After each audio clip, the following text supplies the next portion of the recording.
ফুলের গাছ পছন্দ করে না এমন লোক কিন্তু খুবই কম পাওয়া যাবে। তো আমি কিন্তু ফুল গাছ লাগাতে এবং ফুলের সৌন্দর্য উপভোগ করতে বেশ ভালোবাসি।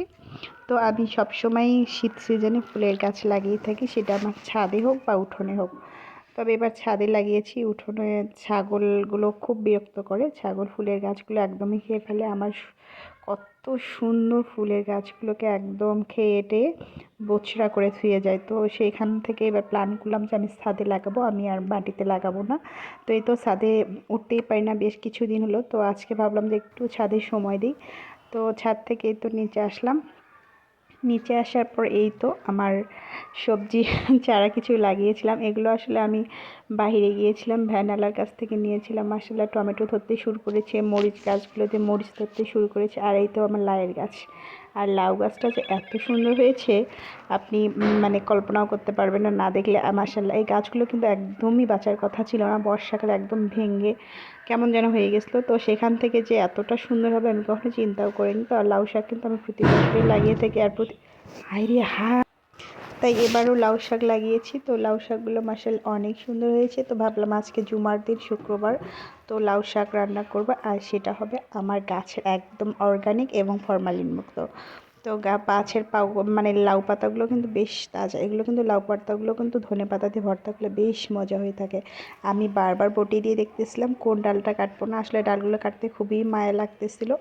আর মায়া লাগাটাই স্বাভাবিক, যে কোনো গাছ কাটলে বা যে কোনো কিছু লালন পালন করলে আসলে সেটার উপর একটা অন্যরকম ভালো লাগা, একটা মায়া কাজ করে। আসলে কাটতেই মন যাচ্ছে না, তারপর জোর করে কাটতেছি। আর এক হাতে আমি ক্যামেরা ধরে আছি, আসলে আমার ক্যামেরাম্যান বলতে কেউ নেই, আমি একাই অনেক কষ্ট করে ভিডিও আপলোড করি, অনেক ক্যামেরা দিয়ে মানে ভিডিও শ্যুট করি। একটু ভালোবাসি, একটু সবার সাপোর্ট পাওয়ার জন্য।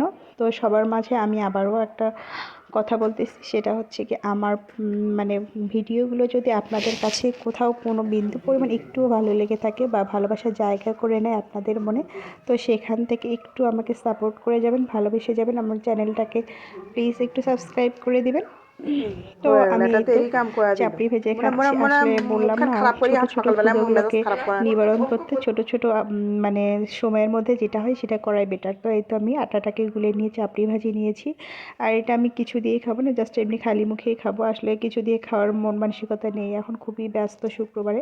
তবে বেশ কিছু মানে ব্যস্ততা বলতে কি ঘরের কিছু কাজ করবো, যেটা আসলে ক্যামেরাতে আনা সম্ভব হচ্ছে না, সময় স্বল্পতার কারণে। আর একা করতে হবে, তো এই জন্য এগুলো ক্যামেরাতে আমি আনতে পারবো না। তো যতটুকু আনতে পারতেছি, যতটুকু আপনাদের কাছে মানে তুলে ধরতে পারতেছি ততটুকুই আমি নিয়ে আসতেছি আমার ভিডিওতে। তো এই তো চাপড়ি ভাজা হয়ে গেল। তো এখানে কয়েকটা ভাজলাম, আর ভাবতেছি আরও 2-3টা বেশি করে ভাজি, কারণ আমার খাওয়া দেখলে তো বাচ্চারা আবার খেতে চাইবে। আর মায়ের খাওয়া দেখলে প্রত্যেকটা সন্তানই আসলে সেটাও একটু টেস্ট করতে চাই, সেটা যে কিছু ভাত হোক বা নাস্তা হোক। তো এই তো চাল ধুয়ে দিব, যেহেতু ওদের জন্য তেমন কিছুই করিনি। তো এই তো এখন চাল ধুয়ে দিব, উঠাই দেবো। তো কী করবো আসলে সেই চিন্তাই করতেছি, কি রান্না করব কি করব না। আসলে বাসায় এমন কোনো আইটেমই নেই, বাজার করতে হবে, বাজারে যেতে হবে, তারপরে বাজার থেকে আনার পর রান্না করতে হবে। তো এই তো আমি কলের পাড়ে চালগুলোকে সুন্দর করে ধুয়ে নিচ্ছি। আর সবচেয়ে বড় কথা, আবহাওয়াটা এত মিষ্টি, এত সুন্দর ছিল, রৌদ্রোজ্জ্বল চারিদিকে ঝলমলে করতেছিল। তো এই তো চালগুলোকে ধুচ্ছি, আর আপন মনে গুনগুন গুনগুন করে গান গাইতেছি। আসলে কোনো কর্মব্যস্ততার মাঝে যখন আপনি একা একা থাকবেন, তখন কিন্তু আপনি সুর কোথা থেকে যেন চলে আসে। আসলে সবচেয়ে কথা, মনে যদি আপনার একটু ভালো লাগা না কাজ করে, আসলে কোনো কাজেই কাজ করতে হবে। আর যত সম্ভব আপনি যখন আপনার খারাপ লাগবে, খুব খারাপ লাগবে, তখন চেষ্টা করবেন নিজেকে নিজে কন্ট্রোল করার। আসলে খারাপ লাগার মধ্যে কিন্তু নিজেকে যদি আপনি নিজে কন্ট্রোল না করতে পারেন, তাহলে কিন্তু আপনি অনেক ভেঙে পড়বেন। আমি একসময় খুব মানে হতাশ আফসোসের অবস্থায় চুপচাপ থাকলাম। খারাপ লাগলে বা কেউ আমাকে কষ্ট দিলে, মন খারাপের কথা বলে আমি চুপচাপ ঘরে কাঁদতাম বসে। তো এখন মনে হয় যে না, আসলে আমি বড্ড বোকা রাজ্যে ছিলাম। নিজের মধ্যেই নিজে একটু ভালো লাগার কাজ নিজেকেই করতে হবে। কেউ কিন্তু আপনার ভালো লাগার কাজ করে দিয়ে যাবে না। আপনাকে নিজের ভালো রাখার দায়িত্ব নিজেরই নিতে হবে। আপনি কীভাবে ভালো থাকবেন, কীভাবে আপনি জীবনটাকে সুন্দর করবেন, একান্ত আপনার ব্যক্তিগতভাবে সেই দায়িত্বটাকে আপনার নিজের কাঁধে নিতে হবে। এই সমাজের মানুষগুলো একটা কথা বলে দিতে পারলেই বেঁচে যায়। তারা মনে করেন বলে দিয়ে গেছে শেষ। এই কথাটা ওই ব্যক্তিটির মনে কতটা আঘাত দেবে, ব্যক্তিটি কতটা কষ্ট পাবে, আসলে কিন্তু এই সমাজের ব্যক্তিগুলো তা বোঝে না। আসলে মানুষ খোঁচা মেরে কথা বলতেই ভালোবাসে। তো আসলে আমি এগুলোকে আর এখন গুরুত্ব দেই না। এখন চেষ্টা করি নিজে কীভাবে ভালো থাকবো, নিজে কীভাবে আমার বাচ্চা দুটোকে নিয়ে হ্যাপি থাকবো, ওদেরকে নিয়ে কীভাবে আমি একটু সময় কাটবো, ভালো সময় কাটবো। কারণ জীবনটা খুব স্বল্প এবং ক্ষণিক, এই আছি এই নেই। তো মানুষের কথাকে এত গুরুত্ব বা মূল্যায়ন দিয়ে নিজের এই গুরুত্বপূর্ণ সময়গুলোকে কেন আমি নষ্ট করব। আসলে একটা সময় হয় কি, বোঝাপড়ার দায়িত্বটা যখন অনেক বেশি হয়ে যায় বয়সের তুলনায় বা সময়ের তুলনায়, তখন বুঝি মানুষের আসলে এই ছোট ছোট আঘাতগুলো মানুষকে আর কষ্ট দিতে পারে না। তো আমারও হয়েছে সেম অবস্থা। আসলে আমার পরিস্থিতি, আমার সময় আমাকে আজ এমন এক প্রান্তে দাঁড় করিয়ে দিয়েছে, আসলে কারো কোনো কথাই আর আমার ভালো লাগে না বা গায়ে লাগে না। আমি মনে করি যে আমি ভালো থাকার জন্য আমার যেটা দরকার বা যেটা আমার প্রয়োজন বা আমি যে পথে চললে আমি ভালো থাকবো, আমার সেটা করা উচিত। তবে এমন কোনো কাজ করব না যেটা আমার জন্য বা আমার সন্তানের জন্য কোনো একদিন খারাপ মুহূর্ত ডেকে আনবে।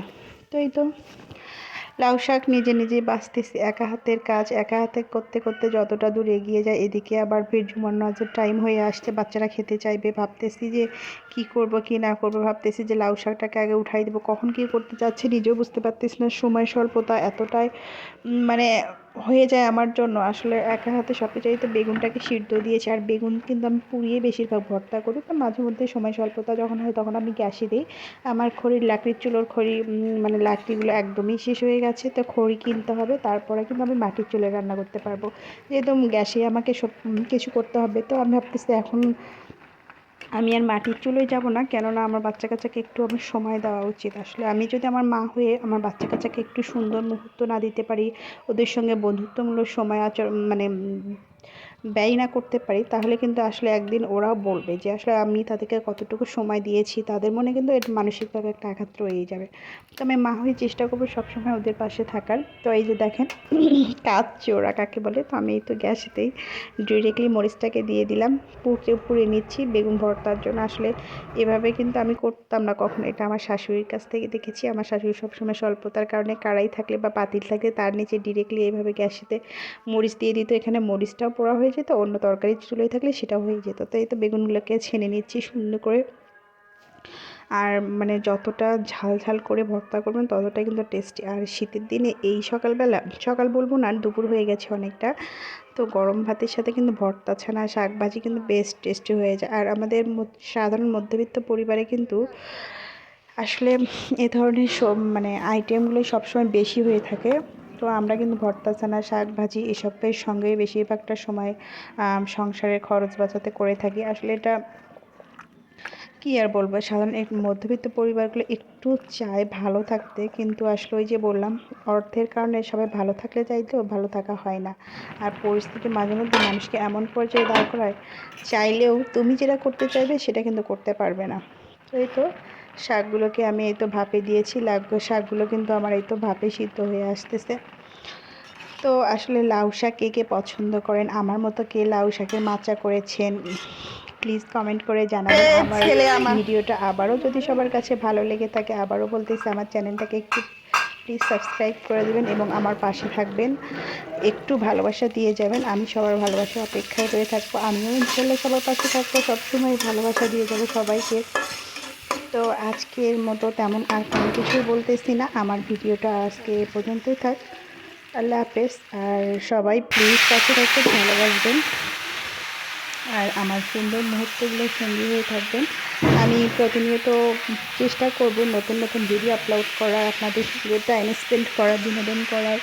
আমার ভিডিওগুলো যদি আপনার ভালো লেগে থাকে তো আমাকে পাশে রাখবেন, আপনাদের ভালোবাসা দিয়ে সর্বক্ষণ সহযোগিতা করবেন। তো আজকে এ পর্যন্ত, আল্লাহ হাফেজ।